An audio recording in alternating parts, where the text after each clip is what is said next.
Meu nome é Randy Schaefer. Nasci em Harrisburg, Pensilvânia. Mas minha família se mudou para o sul da Flórida. Quando eu tinha 6 anos, cresci um pouco na praia de Boynton, área de Dory Beach, no final dos anos 50 e 60. Viver na Flórida era um sonho, quero dizer. Comecei a surfar e pratiquei quase todos os dias. E havia pouco congestionamento de trânsito. Então andamos de bicicleta por todo o lugar. Meu pai era o treinador do meu time de beisebol. Ele me ensinou a pescar, sabe? Ele adorava pescar no mar aberto. Eu ia trabalhar com ele aos sábados. Então meu pai e eu mantínhamos uma relação muito próxima.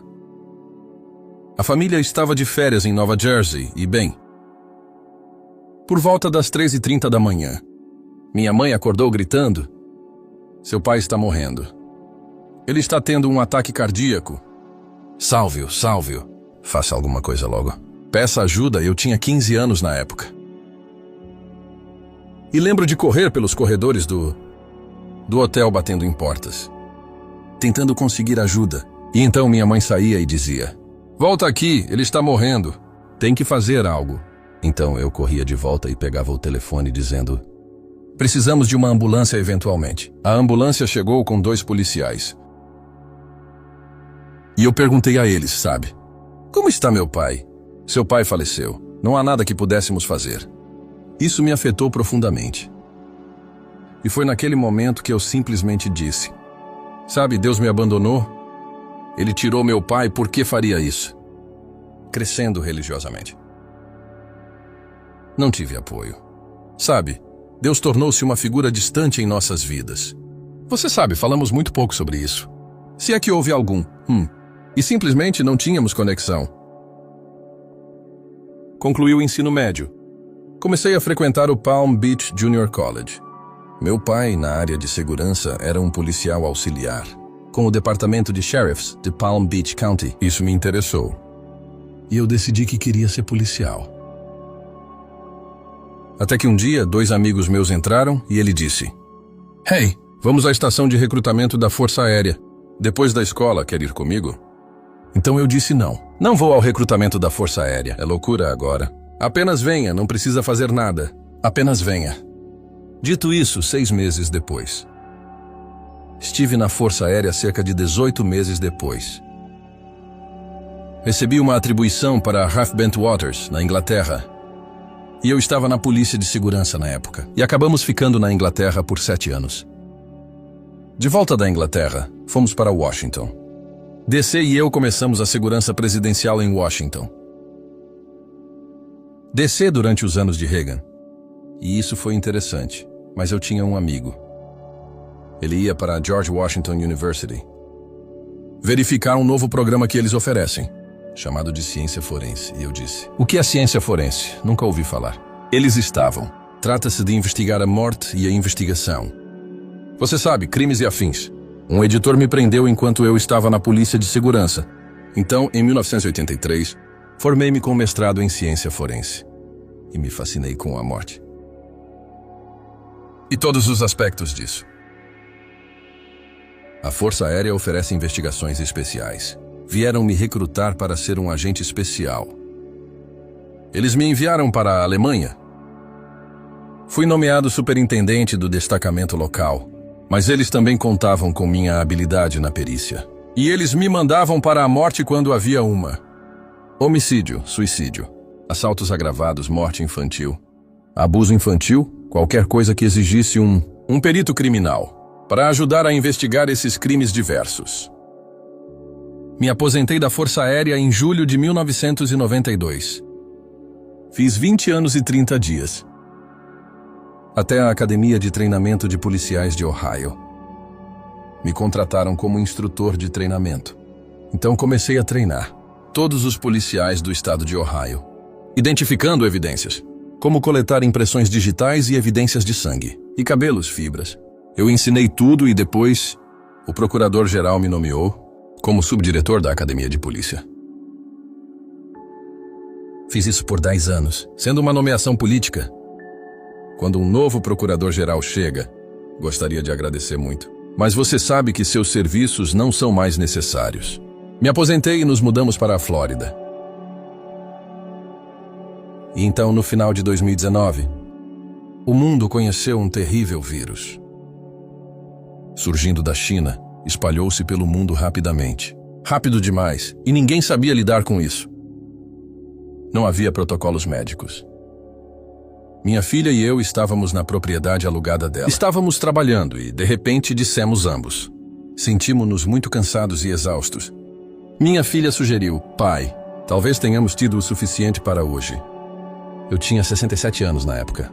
Ao chegarmos em casa, ambos estávamos absolutamente exaustos. Estávamos tão cansados que entramos na casa, e minha esposa estava preparando o jantar. A casa está cheia do cheiro de molho de massa. E coisas estão sendo feitas, e nenhum de nós conseguia cheirar. Então percebemos, Deus, o quê? O que temos? Deve ser gripe ou algo assim. Nos próximos dias, comecei a ficar muito doente. Perdi o paladar e o olfato. Tendo uma febre baixa, desenvolvi uma tosse. Minha filha mais velha veio à casa ver como eu estava. E ela entrou e disse: pai, você não parece bem. E eu parei. Estou bem, só não me sinto bem. Estou bem. Ela disse: não, acho que precisa ir ao pronto-socorro. Então ela me levou ao pronto-socorro. Lembro de entrar e naquele momento, minha filha estacionou o carro. E eles impediram que ela entrasse no hospital. Porque, se lembrar, no início de 2020, tinham todas as restrições hospitalares. A família não podia entrar, então ela gritou para mim. Ela disse: pai, vou esperar no carro por você. Ela disse: eu te amo. Chame-me quando estiver pronto. Vou buscá-lo. Lembro de me virar e dizer: tudo bem, querida. Eu te amo, te vejo em breve. Essa foi a última pessoa da família que vi por 6 semanas. Me colocaram em um quarto de isolamento. E o médico me examinou. O teste deu positivo. Eu tive Covid em um dia. Meus rins falharam e eu precisei de diálise. Meu ventrículo esquerdo aumentou e começou a não bombear corretamente. Estava sangrando internamente. Meu fígado aumentou, todos os órgãos falharam gravemente. Estava respirando tão mal. Fizeram uma intubação de emergência em mim. Fiquei entubado por 31 dias e entubado. E minha filha? A enfermeira tornou-se a defensora da família no hospital. E para os médicos, e ela sabia que eu ia morrer. Eles lhe disseram logo de cara: ele não vai conseguir, ele vai morrer. Bem, eles mal sabiam que minha família... A determinação de sua decisão é justa, e tão teimoso quanto o pai. E minha filha Lisa? A enfermeira não ia perder o pai.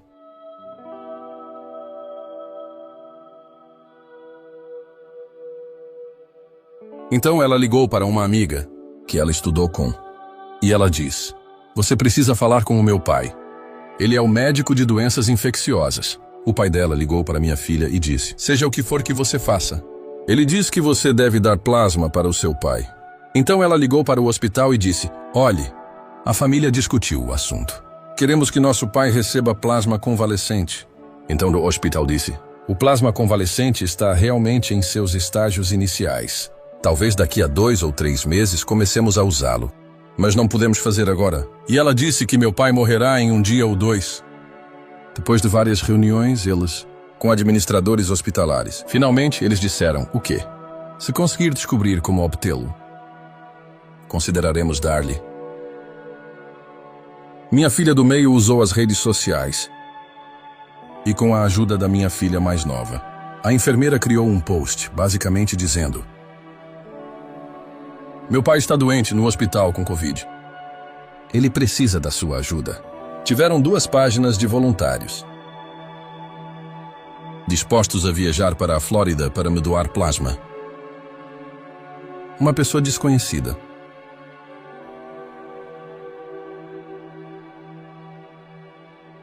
Milagrosamente, encontraram um jovem em Pensacola. A 30 minutos de distância, encontrou-se um correspondente. E ele era um jovem pastor em uma igreja. E ele se tornou meu doador. Bem, na manhã de Páscoa, os meus pulmões limparam-se. Bastante para que eu começasse a respirar sozinho novamente. Meu coração voltou ao tamanho normal e começou a bombear adequadamente. Dentro de 3 dias disso, os meus rins voltaram a funcionar plenamente. Meu fígado parou de formar coágulos sanguíneos, sangrando internamente, sem parar. Quando saí desse coma, sabia que algo me acontecera. Então, quando minha filha entrou e ela me contou o quão doente eu estava. Porque eu não sabia, eu disse, bem, Lisa. Eu disse, eu não estava aqui. E ela perguntou, o que você quer dizer, papai? Você não estava aqui, eu disse. Eu viajei. Foi um sonho. Você só está sonhando, sabe? Eu disse não. Eu disse que tinha sonhos. Eu sei que tenho sonhos, posso contar-lhe sobre eles. E eu disse que tive alucinações. Também posso contar-lhe as alucinações. Eu jurei. Tenho outra área em que algo me aconteceu. Eu não estava aqui na época. Não estava familiarizado com experiências de quase morte. Então eu não tinha referência para falar. Mas eu disse a ela que usei termos diferentes. Eu disse Lisa. Estava em um fuselagem escura de avião. E lembro da minha consciência. Ninguém era corpóreo. Apenas minha consciência acordou. E eu estava em um túnel escuro. E estava movendo-se lentamente pelo túnel. E eu sabia que tinha morrido. Lembro-me de dizer, tá bom você. Você está morto, morreu, mas para onde vamos? O túnel é como se estivesse passando. Era quente e tão amoroso. E senti uma paz incrível. E calma que nunca senti. Nunca experimentado antes. E este túnel estava revestido de uma luz brilhante. E eu viajei através. Não tenho ideia de quanto tempo fiquei no túnel, mas quando saí dele, estava em uma linda sala dourada. E tinha um mezanino. E lembro-me de estar no mezanino. De repente senti que não conseguia enxergar, mas senti a presença de alguém ao meu lado. E eu estava parado ali, apenas absorvendo a beleza deste quarto. Muito alto com detalhes em relevo. Tetos curvados. Lindo dourado em todos os forros. Grandes e belos lustres pendurados no teto. E a luz brilhante entrando pelas janelas. Sentia-se o calor e o amor. E fiquei tão inspirado por este quarto. Quando este espírito se aproximou. E estava em forma humana. E ele parou a alguns pés de distância. E eu disse, que quarto lindo! Eu disse que o quarto é absolutamente deslumbrante. Ele disse sim, é uma das áreas mais populares.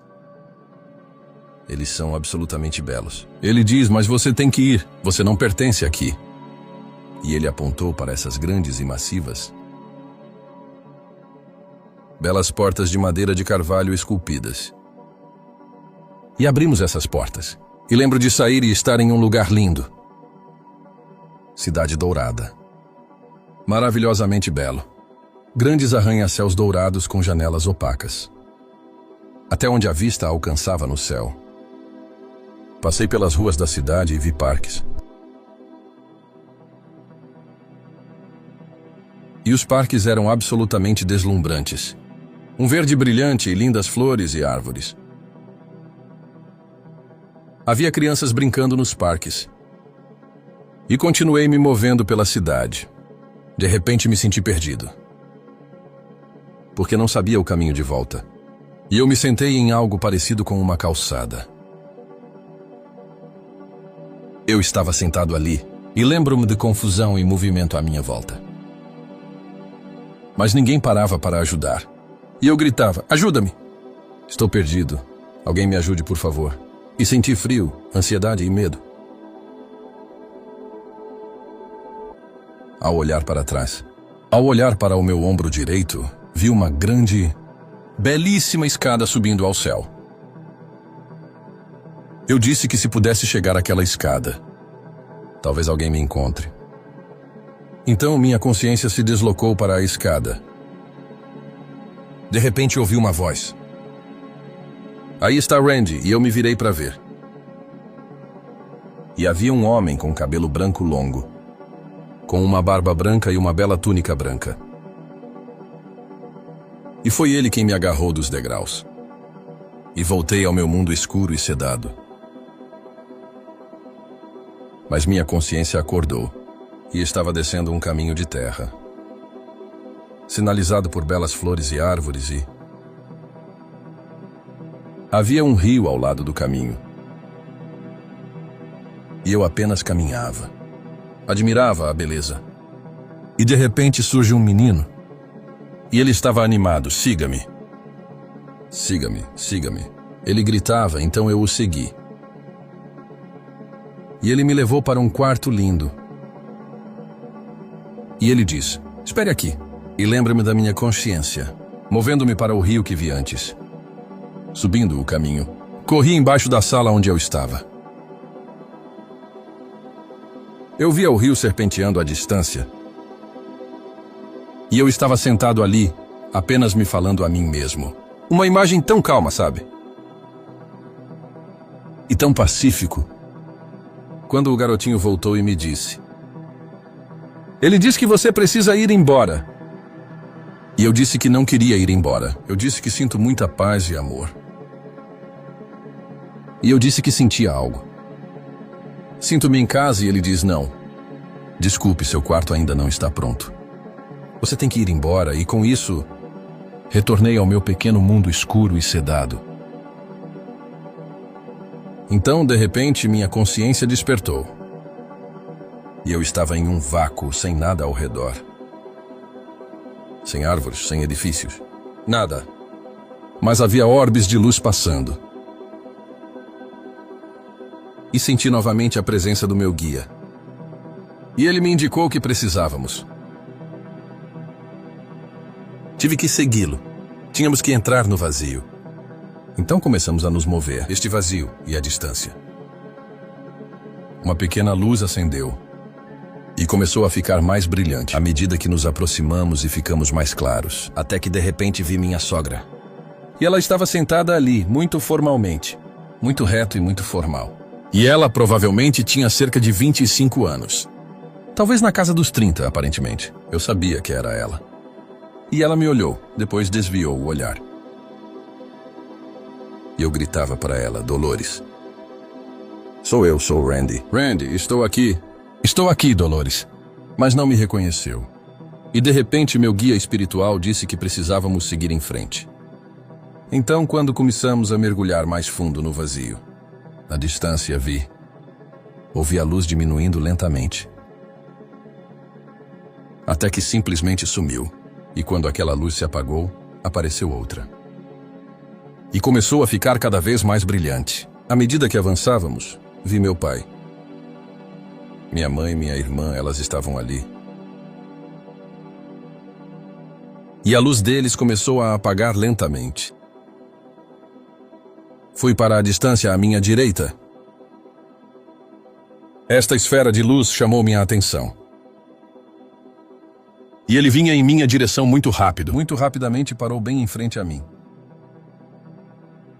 E por um instante, materializou-se em um rosto humano. E ele me disse: diga a Madison no salão que o avô dela está bem. E ele se dirigiu a um pátio branco e ele me mostrou a confecção de uma camisa vermelha, laços brancos e azuis e bandeiras americanas. E soube imediatamente que era um veterano. Eu simplesmente sabia, senti. E foi logo depois que ele me mostrou. Ele criando esses vermelhos. Vermelho, branco e azul que meu guia espiritual me disse. Tenho que ir. E voltei ao meu pequeno mundo escuro. Mundo sedado onde eu estava.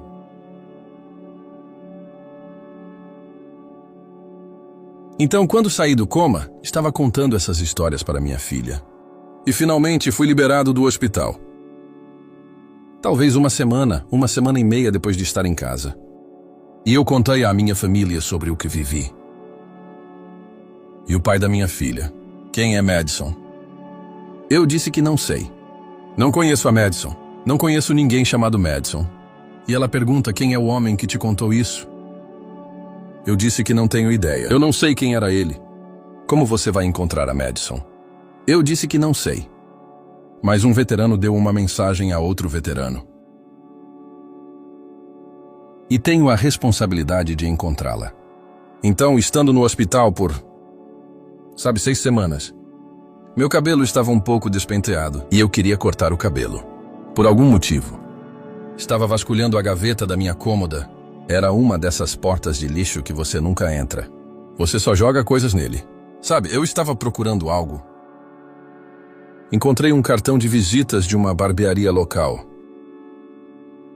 Então eu mostrei a ela. Minha esposa e eu dissemos oi. Eu disse, pode ligar para eles e ver o que estão fazendo, se estiverem abertos. E vendo como estão cortando o cabelo durante esse período de restrição. Alguns minutos depois, minha filha volta ao meu quarto.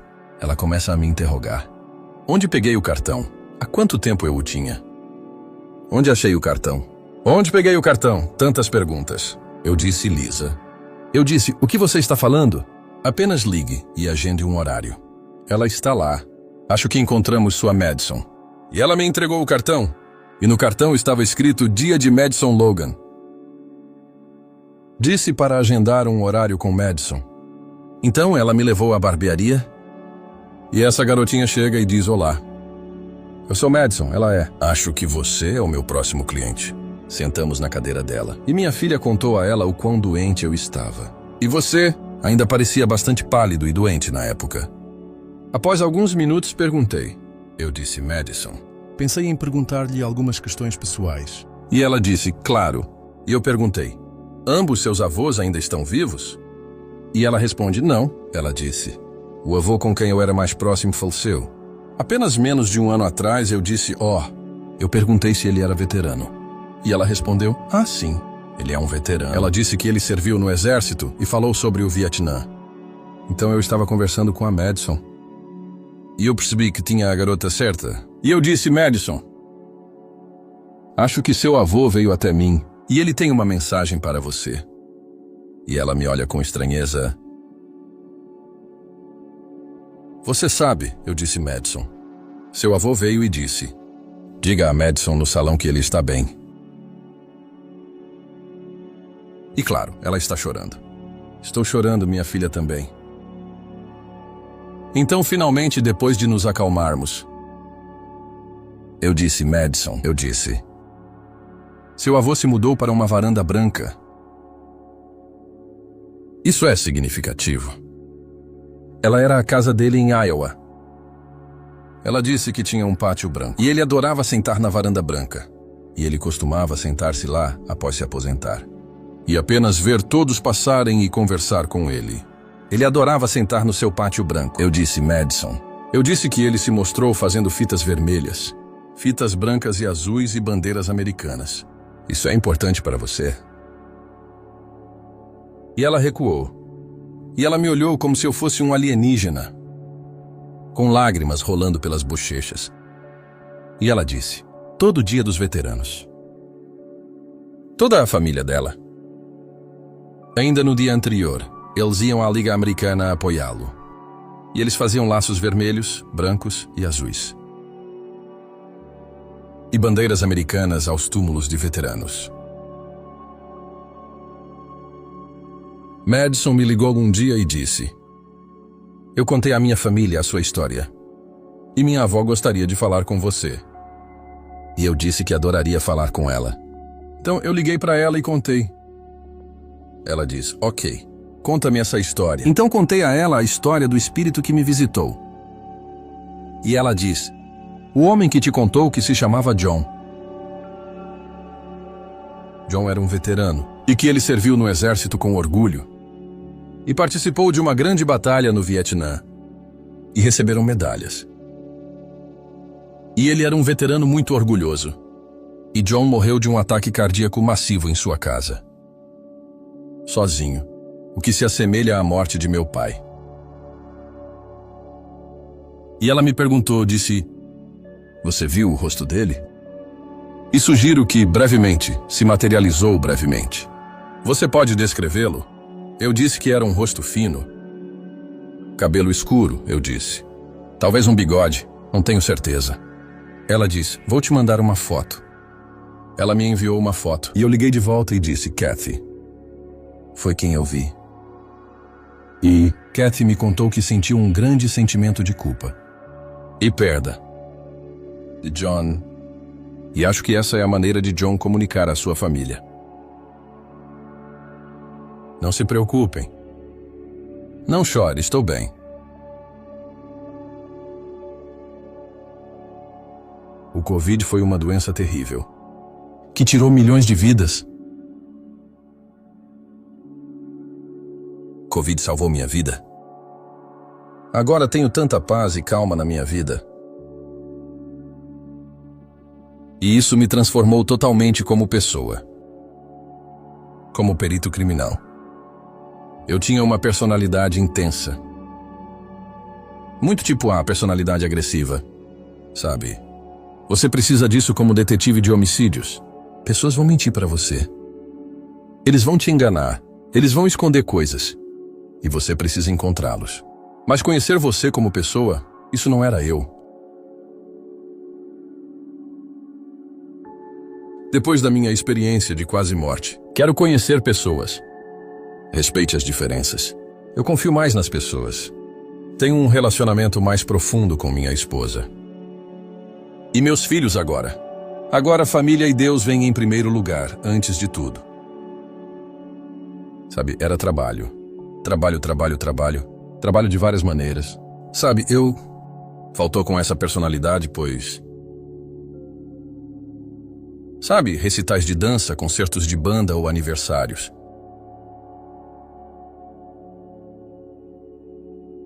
Coloquei meu trabalho em primeiro lugar, sabe? Precisava fazer uma vigilância, precisava fazer uma entrevista, precisava analisar o local do crime. Preciso. Enquanto minha família precisava de mim. Tipo, meu pai não esteve na minha vida e perdeu muito. Sinto-me tão abençoado por estar na vida deles e vivenciar sua jornada. E vivenciar a jornada dos meus netos. Meus filhos e eu temos muitas conversas profundas sobre o céu e a vida após a morte e o seu significado. Você sabe de que se trata? Por que estamos aqui, sabe? Qual é o nosso propósito aqui? E não me preocupo mais com as pequenas coisas. Então Deus coloca-me na vida de pessoas que precisam dessa esperança. E compreensão, e apoio. Que o ente querido está bem. Que eles estão seguros e que você os verá novamente. Você sabe, eu vi minha sogra. Ela e eu não tínhamos uma boa relação, mas ela estava lá. Minha mãe, meu pai, minha irmã, vi todos eles. E estou muito à vontade em saber que vou não apenas vê-los, mas quero ver minha família no futuro. E é uma sensação tremenda ter isso. Lembre-se do meu mundo até agora. Centrava-se em evidências físicas. Precisava do sangue, do cabelo.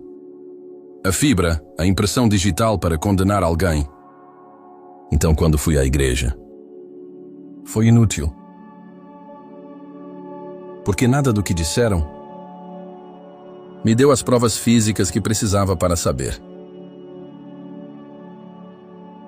A vida após a morte era real. Minha sensação na época era... Ao desligar o interruptor. É o fim, você se foi. Então, sim, acredito em Deus. Acredito na vida após a morte porque Deus me mostrou. E Ele sabia que eu precisava dessa evidência física para saber. E aqueles que perderam um ente querido e dizem, nossa, meu pai não está vivendo isso. Ou minha avó não está aqui. Veja isso, sim. Eles estão. Sim, eles estão. Eles estão vendo. Eles veem o que acontece, sabem? E eles passam o amor de volta para você. De forma muito sutil. Vejo isso todos os dias, um brilho no olhar de alguém. Aquele sorriso torto que me lembra do meu pai. Ou minha mãe ou alguém.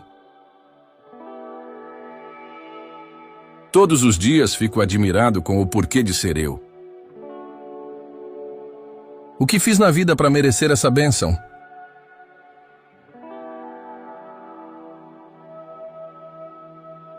Eu não fiz nada. Eu era apenas um cara normal, sem relação com Deus. Então por que Ele me escolheu? E me concedeu essa experiência para compartilhar com os outros.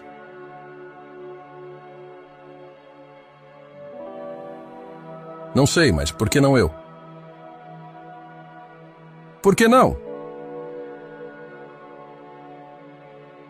Ele mudou minha vida. E eu reflito sobre minhas histórias. Espero compartilhar, mudar e dar esperança a outros. E um sentimento de paz e alívio, que o ente querido está seguro. E eles estão bem, e você os verá novamente.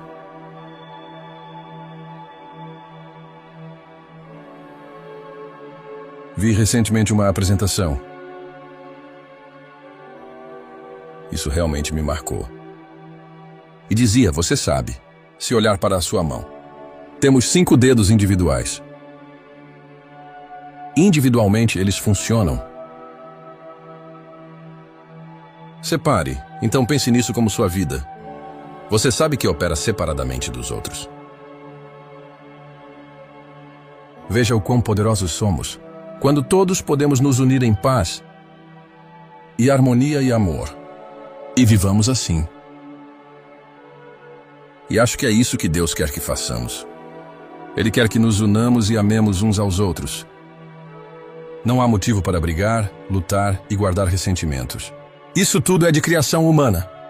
Isso internaliza tanto estresse e energia. Isso é realmente desnecessário. Porque estamos todos aqui para aprender. Aprenda a amar, aprenda a conviver e vivenciar essa jornada magnífica. Deus nos permitiu viver essa experiência. Acho que é isso que Deus quer que façamos. Deixe-nos viver em paz e em harmonia uns com os outros e unirmos como uma unidade. E quão poderosos somos quando respeitamos e amamos uns aos outros.